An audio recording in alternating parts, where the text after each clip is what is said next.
Ces jours d'entraînement pour les parachutistes de la base de Brissy. Plusieurs fois par mois, ils effectuent des sauts dans le ciel orléanais.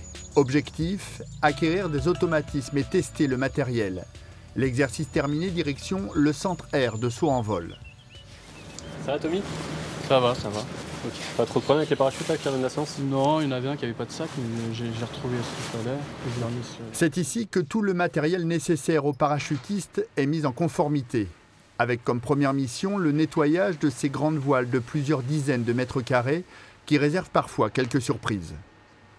Des fois, on peut trouver un lapin mort ou des pierres, c'est beaucoup des branchages, hein. En général, c'est ça. Ouais. Qui peuvent endommager la toile. Exactement. C'est vraiment pour enlever le gros des impuretés, quoi. Voilà. Dans cette salle, tous les parachutes sont inspectés après chaque saut avant d'être étendus et séchés durant 24 heures pour éviter qu'ils ne se détériorent. Les 85 parachutistes de la base de Brissy ont une spécificité. Ils sont tous habilités à la maintenance du matériel de parachutage et de largage.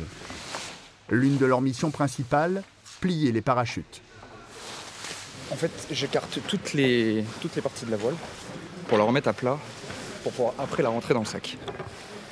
Démêlage, accrochage, pliage, cette tâche effectuée 12 fois par jour en moyenne par chaque militaire répond à une décision ministérielle, un protocole bien précis d'une vingtaine de minutes où la rigueur est primordiale.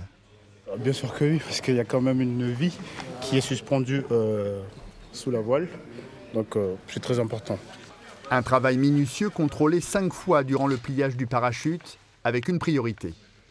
Voir si le parachute il est démêlé, très important, c'est la chose la plus importante ici.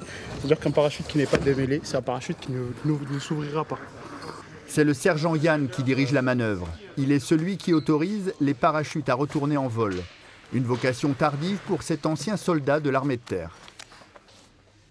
C'est en découvrant le parachutisme que j'ai découvert qu'il y avait une spécialité qui était le maintenancier des parachutes de largage. Ce qui est super intéressant et valorisant, c'est l'interaction qu'on va avoir entre le sautant et du coup le plieur. On va être le conseiller technique sur la partie pliage, mais aussi le référent quand on va amener un matériel. Et du coup, on a quand même l'avis de quelqu'un entre nos mains, c'est-à-dire qu'il faut être sûr de ce qu'on fait. La base de Brissy compte 2500 parachutes. Leur durée d'utilisation est de 6 mois maximum.